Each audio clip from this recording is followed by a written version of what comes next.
అదరగొట్టే కారం రంగు రుచి ఆచి కారం పొడి. మంత్రుల మధ్య పంచాయతీ సద్దుమణిగినట్లు తెలుస్తుంది.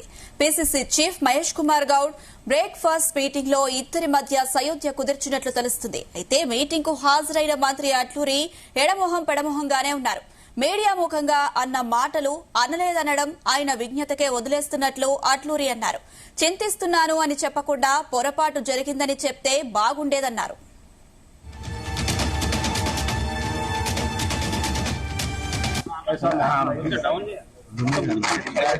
శాతం కానీ ఎస్టీ కేటగరీషన్ కానీ ఈ రోజు ఇచ్చిన సన్నబియ్యం కానీ అనేక అంశాల ప్రజలలో పోయి ఏ విధంగా గెలుపు విషయంలో కష్టపడతామన్న విషయం మీ ద్వారా తెలియజేస్తారు. ఆయన మాకు సోదరి సమానులు, నేను ఆయన ఉద్దేశించి మాట్లాడలేదని చెప్పేసి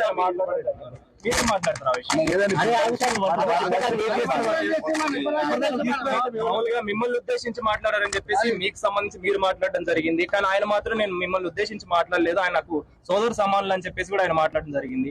ఒకవేళ మీరు బాధపడితే మాత్రం చింతిస్తున్నాను. మీరు బాధపడితే చింతించాల్సినంత అవసరం ఆయనకు లేదు. ఆయన మాట్లాడిన మాట ఎంటైర్ తెలంగాణ రాష్ట్రంలో ఉన్నటువంటి ప్రజలు చూసినారు. మీడియా మిత్రుల సాక్ష్యం. భారతదేశంలో ఇవాళ జ్యుడిషియల్ పరంగా మీడియాలో ఎంత శక్తివంతమైంది. ఆ శక్తివంతమైన మీడియా మిత్రుల యొక్క సమక్షంలో పడితే, మీడియా సమావేశం సమక్షంలో పడితే కెమెరాల ముందు మాట్లాడినటువంటి మాటకు ఇక ఆ మాటకు నేను పొరపాట్ల మాట్లాడినన్న మాట అనాల్సిన పోయి ఇక ఆయన చింతిస్తుంటే నేను బాధపడుతున్నా అంటే ఆయన విజ్ఞత గురి పెడతాను. పిసిసి అధ్యక్షుడి ఆదేశం మేరకు వారి దగ్గర రావడం జరిగింది. ఇది మా పార్టీకి సంబంధించిన అంశం. దీనిలో నేను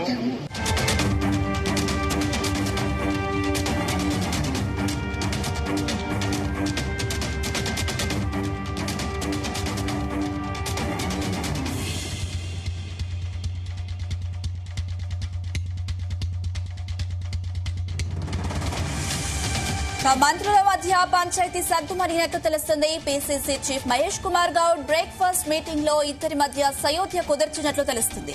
అయితే మీటింగ్ కు హాజరైన మంత్రి అట్లూరి ఎడమొహం పెడమొహంగానే ఉన్నారు. మీడియా ముఖంగా అన్న మాటలు అనలేదనడం ఆయన విజ్ఞతకే వదిలేస్తున్నట్లు అట్లూరి అన్నారు. చింతిస్తున్నాను అని చెప్పకుండా పొరపాటు జరిగిందని చెప్తే బాగుండేది అన్నారు.